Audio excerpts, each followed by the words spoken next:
नमस्कार, the Indian diaries में आपका स्वागत है। मैं हूं राकेश त्रिपाठी। राहुल गांधी समेत चिल्ला चिल्लाकर बोलने वाला विपक्ष हैरान है कि मोदी ट्रंप की गालियों का जवाब क्यों नहीं देते। ट्रंप ने सब कुछ तो कह दिया, डेड इकॉनमी है, स्लो लोग हैं, अब हम पाकिस्तान में तेल खोजेंगे, उसके साथ कम टैरिफ वाला व्यापार भी करेंगे। अब ये सब गालियां ही तो हैं, लेकिन मोदी है कि इन बातों का कोई जवाब ही नहीं देते। राहुल गांधी ने भी कहा, हाँ ट्रंप सही कह रहे हैं, इंडिया की इकॉनमी डेड है। राहुल गांधी चाहते हैं कि मोदी भी खुलकर संसद में कह दें कि ट्रंप झूठा है। उन्होंने सोचा मोदी कल का बच्चा है, कह देगा।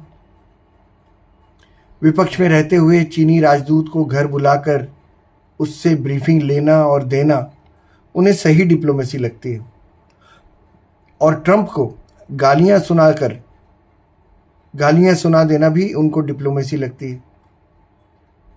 कहते हैं कि इंदिरा गांधी के जैसी 50% भी राजनीतिक इच्छा शक्ति हो तो कह दो ट्रंप झूठा है, औकात है तो कह दो। उकसा रहे हैं मोदी को, क्यों कह दें भाई? देश की कमान जिसके हाथ में है उसे करने दो फैसले उसे। वो जवाब भी देगा, उसे कुश्ती थोड़ी लड़नी है ट्रंप से तुम्हारे उकसाने पर। उसका जवाब दुनिया देखेगी। लेकिन आपने कैसे इंदिरा गांधी से तुलना कर दी उसकी।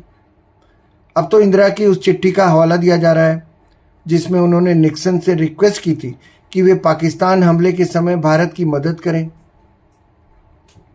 5 दिसंबर 1971 को राष्ट्रपति रिचर्ड निक्सन को लिखी गई ये चिट्ठी दर्शाती है कि 3 दिसंबर 1971 को पाकिस्तान द्वारा भारत के पश्चिमी मोर्चे पर हमला करने के 2 दिन बाद उन्होंने खतरे की इस घड़ी में राष्ट्रपति निक्सन से हस्तक्षेप करने का अनुरोध किया था, रिक्वेस्ट की थी कि प्लीज आइए हमें बचाइए। ये चिट्ठी जहां इंदिरा गांधी की युद्ध न लड़ पाने की इच्छा शक्ति दिखाती है, इच्छा शक्ति की ही तो बात कर रहे थे ना अपनी दादी की राहुल, तो ये चिट्ठी जहां इंदिरा गांधी की युद्ध न लड़ पाने की इच्छा शक्ति दिखाती है, वहीं ये भी दिखाती है कि पाकिस्तान से निपट पाने में इंदिरा गांधी खुद को 1971 में कितना अक्षम मान चुकी थी। इसीलिए उन्होंने चिट्ठी लिखकर निक्सन से मदद मांगी थी। प्रेसिडेंट निक्सन को लिखे अपने पत्र में इंदिरा गांधी ने क्या लिखा था, जरा देख लेते हैं। उन्होंने लिखा था, सरकार और भारत की जनता आपसे आग्रह करती है कि, जनता को भी लपेट लिया, थोड़ा सा तो रिस्पेक्ट किया होता। सरकार और भारत की जनता आपसे आग्रह करती है कि आप पाकिस्तान को उस अनियंत्रित आक्रामकता और सैन्य दुस्साहस की नीति से तुरंत बाज आने के लिए राजी करें जिस पर वो दुर्भाग्य से चल पड़ा है।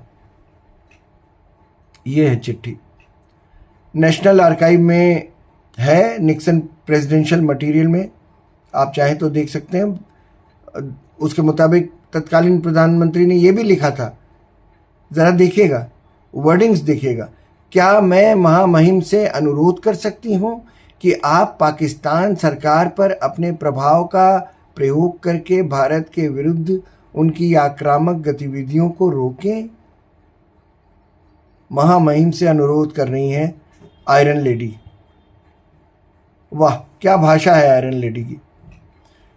कांग्रेसी बार बार खम ठोक कर कहते हैं कि इंदिरा ने पाकिस्तान के 2 टुकड़े किए, बांग्लादेश बनवाया, जबकि हकीकत कुछ और ही है। बीजेपी नेता सुब्रमण्यम स्वामी ने बार बार ये कहा है कि असल में रूस के दबाव में आकर इंदिरा नहीं चाहती थी कि उनकी सेनाएं ढाका में घुसें। केजीबी ने उन्हें ऐसा करने से रोका भी था। इंदिरा ने भी मानेकशॉ से कह दिया था कि वे सेना को रोकें, लेकिन सेना तो उस समय थी, वहां के कमांडर थे जनरल जैकब। जनरल जैकब ने उनकी सुनी नहीं और ढाका जीत लिया। तो पाकिस्तान को 2 हिस्सों में बांट देने वाली औकात तो इंदिरा गांधी की थी ही नहीं।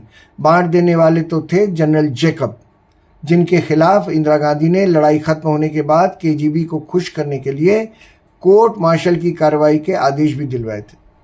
लेकिन जनरल जैकब उसमें भी बाइज्जत बरी हो गए थे। उन्होंने दलील दी थी कि बिजली न होने की वजह से दरअसल टेलीप्रिंटर चल ही नहीं रहा था, तो इसलिए मुझे वो मैसेज मिला ही नहीं, सेनाओं को वापस करने वाला आदेश मिला ही नहीं। ये बात मुझसे खुद सुब्रमण्यम स्वामी ने अपने इंटरव्यू में कही थी। राहुल गांधी को तो खैर जनरल जैकब के बारे में मालूम भी नहीं होगा कि वो कौन है। उनकी पार्टी आज जनरल जैकब को भूल गई होगी या जानबूझकर भुला दिया होगा उसने। जानबूझकर उनका नाम कभी भी नहीं लेती कांग्रेस पार्टी, क्योंकि 1971 का हीरो तो उन्हें इंदिरा गांधी को बनाना है और साबित भी करना है। खैर, द इंडियन डायरीज में आज बस इतना ही। जल्दी ही फिर मिलेंगे किसी नए मुद्दे पर। मुझे दीजिए इजाज़त। नमस्कार।